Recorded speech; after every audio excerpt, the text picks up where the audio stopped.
Hello friends, welcome back to my channel. आज हम लेके आ गए हैं फिर से एक बार रक्षाबंधन स्पेशल रेसिपी। कोई भी त्यौहार हो, इस मिठाई के बिना त्यौहार फीके लगते हैं और ये खाने में बहुत ही ज़्यादा टेस्टी होती है। साथ ही साथ ये हेल्दी भी है क्योंकि इसको हमने बना के तैयार किया है मूंग दाल से। तो आइए फटाफट से रेसिपी को स्टार्ट करते हैं। यहाँ पे हमने भीगी हुई 1 कटोरी मूंग दाल ली है और ये मेरे पास छिलके वाली थी तो मैंने इसको भिगो के अच्छे से साफ़ कर लिया है। आपके पास बिना छिलके वाली हो तो आप उसको भिगो लीजिएगा। 3 से 4 घंटे इसको आप ज़रूर से भिगोइएगा, तभी रेसिपी हमारी परफेक्ट बनेगी। दाल मेरी अच्छे से भीग चुकी है तो इसको मैंने पानी से निकाल के रख दिया था 1 घंटे पहले। अब इस रेसिपी को और भी ज़्यादा टेस्टी बनाने के लिए मैंने यहाँ पे 1 मुट्ठी भर के बादाम को 1 घंटे पहले गर्म पानी में भिगो दिया था। इसके सारे छिलके हमने निकाल लिए हैं। बादाम अच्छे से भीगा हुआ होना चाहिए। अगर आप ठंडे पानी में भिगो रहे हैं तो 3 से 4 घंटे भिगो दीजिएगा। एक मिक्सी के जार में हमने दाल और बादाम को डाल दिया है। अब ज़रूरत के हिसाब से थोड़ा सा पानी ऐड करते हुए इसका हमें बारीक पेस्ट बनाना है। बिल्कुल फाइन पेस्ट नहीं होना चाहिए, हल्का दरदरापन होना चाहिए, लेकिन दाल के टुकड़े नहीं होने चाहिए। तो ये देखिए दाल को हमने पीस लिया है और ये देखिए बिल्कुल चिकना सा नहीं है, लेकिन हल्का दरदरापन है इसमें। इसी तरीके से हमें पीस के तैयार करना है। तो चलते हैं गैस की तरफ। गैस पे हमने एक पैन चढ़ा लिया है। फ्लेम को यहाँ पे हमने स्लो पे रखा हुआ है और उसी कटोरी से हमने हाफ़ कटोरी घी लिया हुआ है। वैसे तो हलवाई लोग बनाते हैं तो जितनी दाल होती है उतना घी डालते हैं, लेकिन हम घर पे बना रहे हैं तो घी और मिठास अपने हिसाब से रख सकते हैं।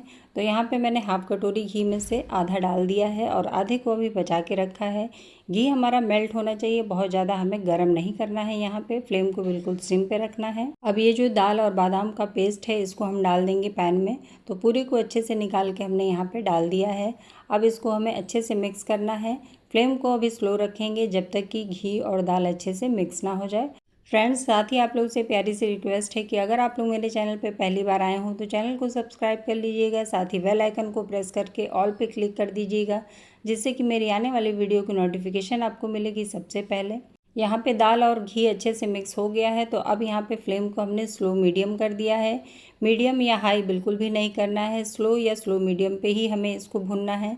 तो स्टार्टिंग में हमें थोड़ी सी दिक्कत होगी भुनने में क्योंकि ये बहुत स्टिकी सा हो रहा है, लेकिन जैसे जैसे ये भुनेगा बिल्कुल हल्का होता जाएगा और इसको भुनना बहुत ही आसान हो जाएगा। अब जितना घी हमारा बचा हुआ है उसमें से एक एक चम्मच डालते हुए हमें इसे भुनना है। इस तरीके से घी ऐड करके भुनने से दाल की भुनाई बहुत अच्छे से होती है और कम घी में ही हमारा काम हो जाता है और बहुत ही टेस्टी ये बन के तैयार होता है। दाल को भुनने में थोड़ी मेहनत ज़रूर लगती है, लेकिन जब रेसिपी हमारी बनके तैयार होती है तो मन एकदम खुश हो जाता है। तो बस इसी तरीके से लगातार स्पैचुला से दबाते हुए इसको हम भूनते रहेंगे। अभी 4 से 5 मिनट हुआ है और अभी देखिए दाल हमारी थोड़ी सी भरभरी हो रही है, यानी कि अलग अलग हो रही है। तो फिर से हमने घी डाल दिया है और दबाते हुए इसको अच्छे से हमें भुनना है जब तक कि इसका कलर चेंज ना हो जाए और ये बिल्कुल ब्रेड क्रम्स की तरह ना हो जाए। तो पेशेंस के साथ इसको हम भुनेंगे, लेकिन फ्लेम को हमें स्लो और स्लो मीडियम पे ही रखना है। स्टार्टिंग के 8 से 10 मिनट हम फ्लेम को स्लो मीडियम रखेंगे और उसके बाद हम फ्लेम को स्लो करके भुनेंगे और कम से कम 20 से 25 मिनट का समय लग जाएगा इसको भुनने में। यहाँ पे लगभग 10 से 12 मिनट हो गए हैं और अभी आप दाल का टेक्सचर देख सकते हैं कि किस तरह का हो गया है। अब इसको भुनना बहुत आसान हो गया है। तो यहाँ पे पूरे घी को मैंने ऐड कर दिया है। अब इसको स्लो फ्लेम पे हमें भुनना है, लगातार चलाते हुए जब तक कि इसका कलर थोड़ा सा डार्क ना हो जाए और खुशबू पूरे घर में ना फैल जाए, तब तक इसकी हमें भुनाई करनी है। तो देख सकते हैं पहले दाल हमारी कैसी थी, अभी कैसी हो गई है और थोड़ी देर बाद देखिएगा इसका टेक्सचर बिल्कुल चेंज हो जाएगा और उसी से हमको पता चल जाएगा कि दाल हमारी अच्छे से भुन चुकी है। तो बस लगातार चलाते रहना है, छोड़ना बिल्कुल भी नहीं है।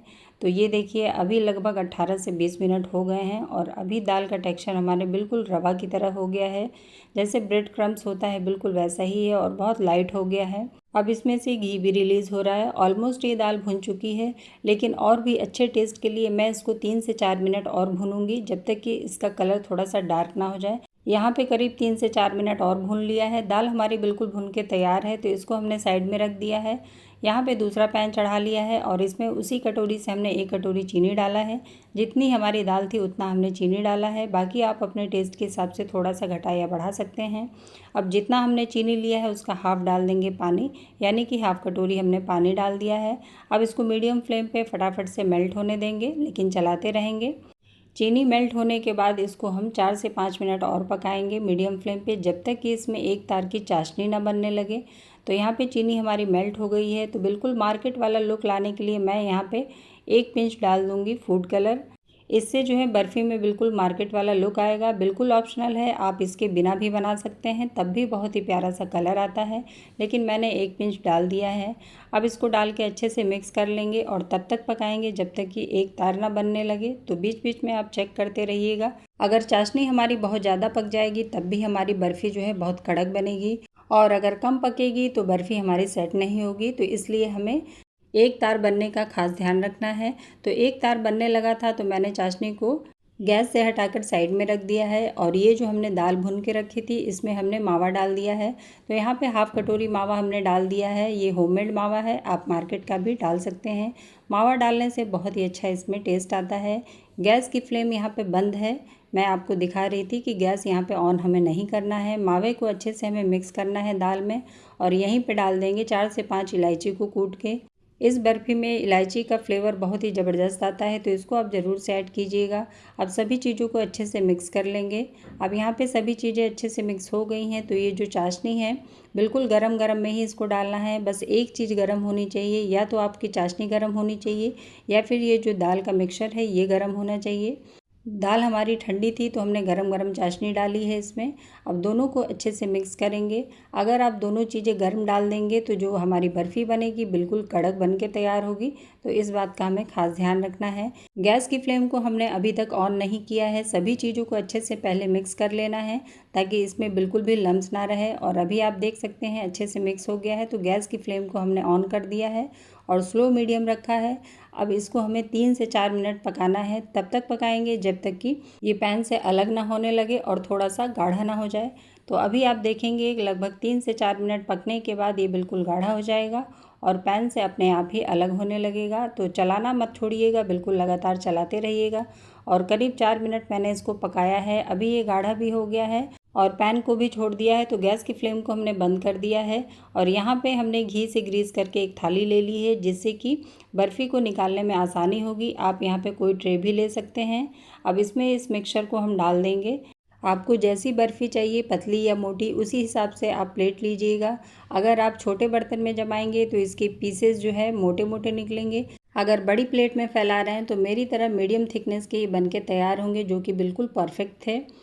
अब पूरी थाली में हमें इसी तरीके से फैला लेना है। बिल्कुल बराबर से होना चाहिए, कहीं मोटा या कहीं पतला नहीं होना चाहिए। तो आपने देखा कितने अच्छे से ये फैल गया है बहुत ही आसानी से। अब इसको हम थोड़ा सा ड्राई फ्रूट से गार्निश कर देंगे जिससे कि इसका लुक और भी ज़्यादा टेम्पटिंग हो जाएगा, बिल्कुल मार्केट वाला लुक आएगा। यहाँ पे मैंने बादाम और पिस्ते की कतरन डाली है। आपको जो भी पसंद हो आप अपने हिसाब से डाल सकते हैं। बादाम डालने के बाद मैंने इसमें बिल्कुल बारीक कटा हुआ पिस्ता भी ऐड कर दिया है जिससे कि इसका लुक बहुत ज़्यादा बढ़ जाता है। तो ये सब चीज़ें आप अपने हिसाब से ऐड कर सकते हैं, कम ज़्यादा जैसा भी पसंद हो। अब एक स्पून की हेल्प से इसको थोड़ा सा प्रेस कर देंगे जिससे कि ये चिपक जाए। अब इसको 1.5 से 2 घंटे के लिए रख देंगे ताकि ये अच्छे से सेट हो जाए। तो यहाँ पे लगभग 2 घंटे हो गए थे और बर्फ़ी हमारी बिल्कुल अच्छे से सेट हो चुकी है। तो अब इसको हम कट कर लेंगे। तो आप अपने मनचाहे शेप में इसको कट कर सकते हैं, जैसा भी आपको पसंद हो कट कर लीजिएगा। और कट करने से ही पता चल रहा होगा कि कितना परफेक्ट ये सेट हुआ है। और खाने में तो इसके स्वाद का क्या ही कहें, बहुत ही लाजवाब बन के तैयार हुआ था। तो आप लोग भी इस रक्षाबंधन एक बार इस रेसिपी को ज़रूर ट्राई करें मेरे तरीके से। तो यहाँ पे हमने कट कर लिया है। अब निकाल लेते हैं इसके पीसेस को और आपको दिखाते हैं। तो ये देखिए फ्रेंड्स, यहाँ पे सुपर टेस्टी मूंग दाल की मुंह में घुल जाने वाली बर्फ़ी बनके हो गई है तैयार। तो आप लोग को मेरी ये रेसिपी कैसी लगी? रेसिपी अगर पसंद आई हो तो वीडियो को लाइक कर दीजिएगा। लाइक के साथ ही हाइप का ऑप्शन आ रहा है उसको भी डन कर दीजिएगा। तो मिलते हैं एक और